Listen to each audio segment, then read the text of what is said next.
I've traveled to 12 countries across Asia.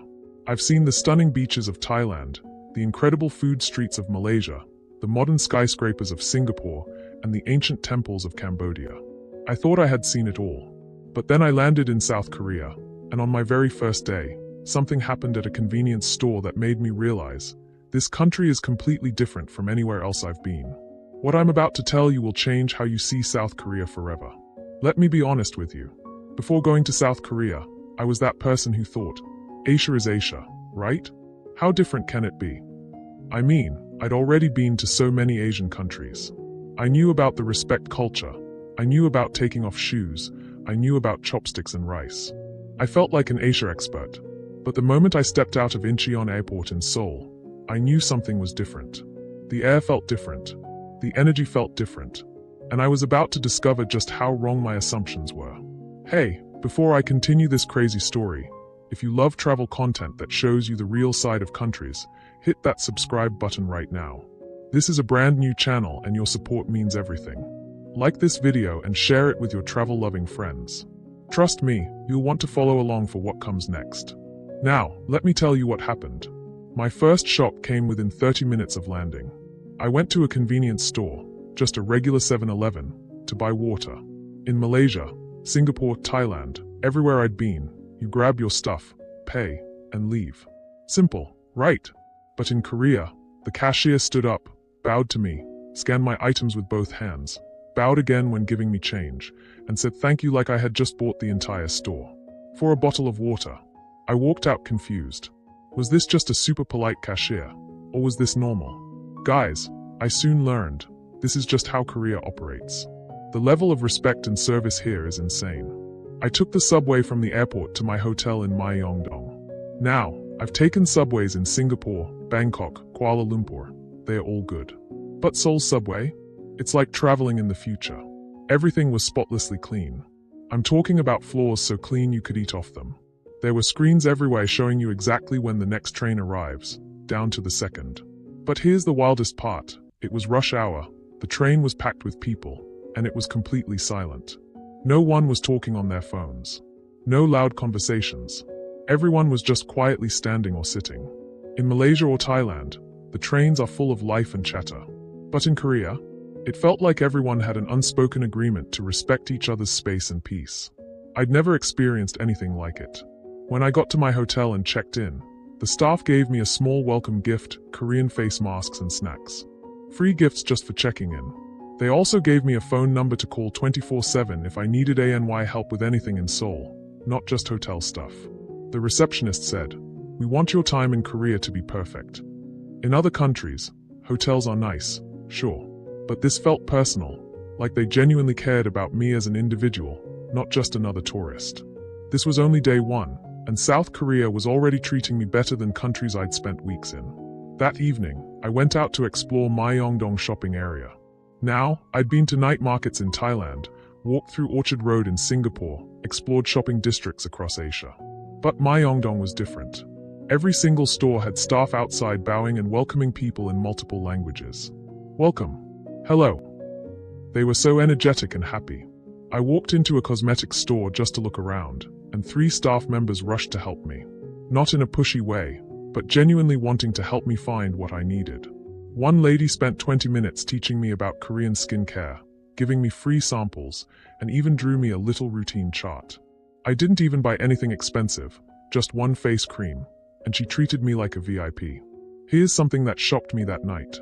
I was walking back to my hotel around 11 p.m., and I saw something that would never happen in most countries I'd visited. A woman had dropped her wallet on the street without noticing. A man picked it up, ran after her, and returned it. She bowed deeply to thank him. He bowed back and walked away. No reward expected. No big deal.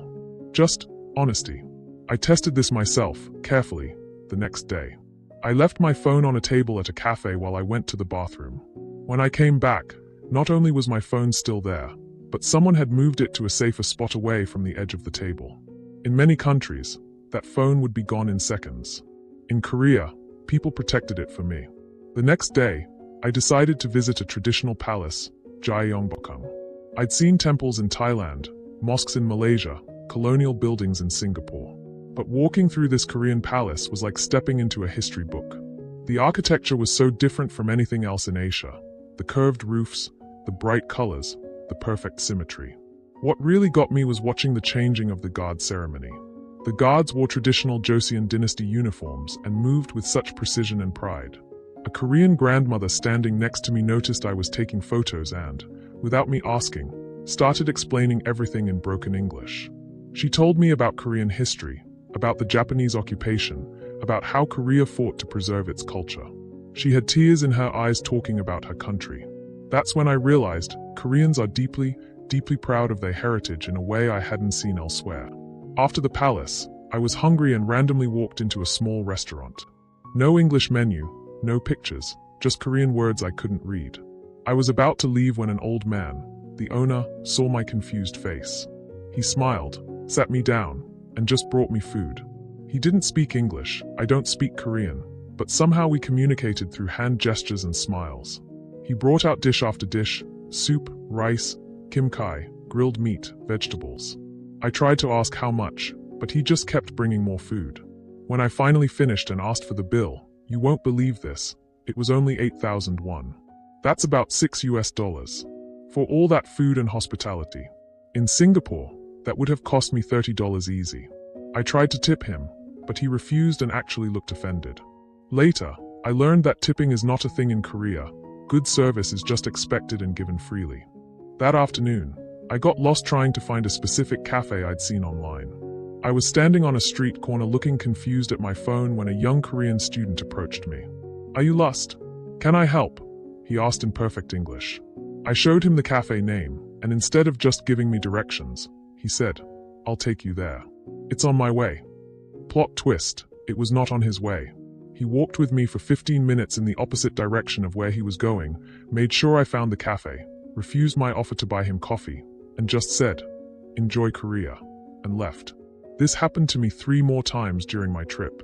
Random Koreans going completely out of their way to help a lost foreigner. In most countries, people might point you in the right direction. In Korea, they escort you to your destination. I spent the next few days exploring different areas, Gangnam, Hongdae, Itaewon, Insadong. And everywhere I went, I noticed something strange. South Korea felt like 2 worlds existing at the same time.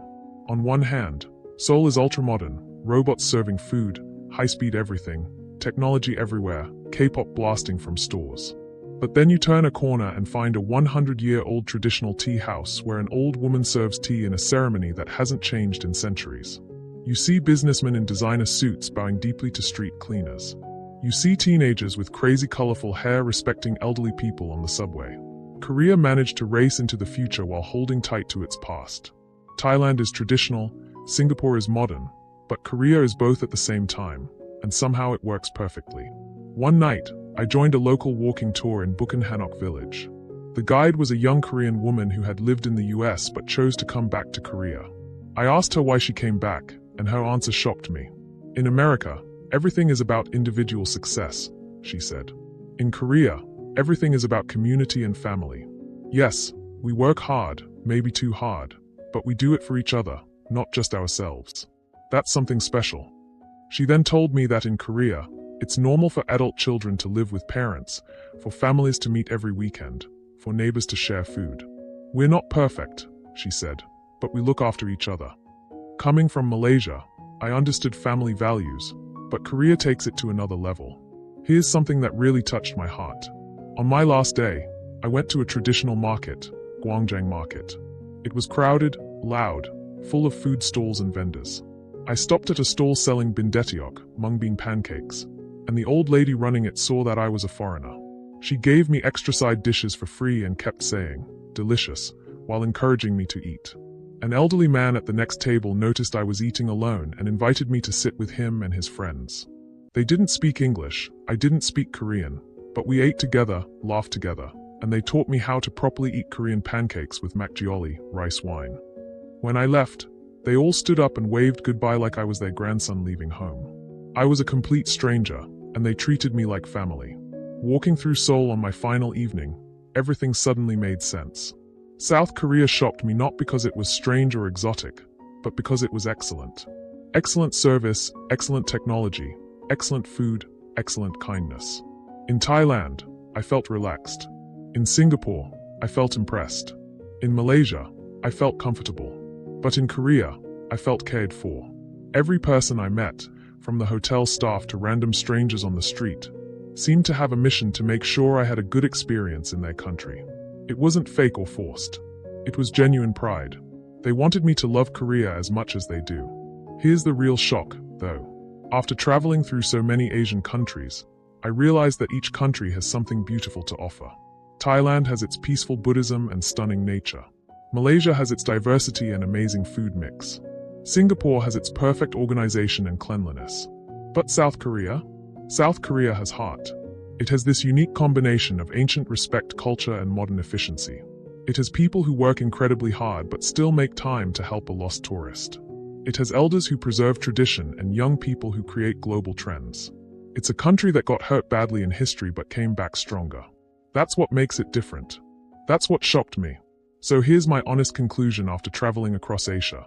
Every country is special in its own way, and I love them all. But if you asked me where I felt the most welcome, the most safe, the most impressed, and the most inspired, I'd say South Korea without hesitation.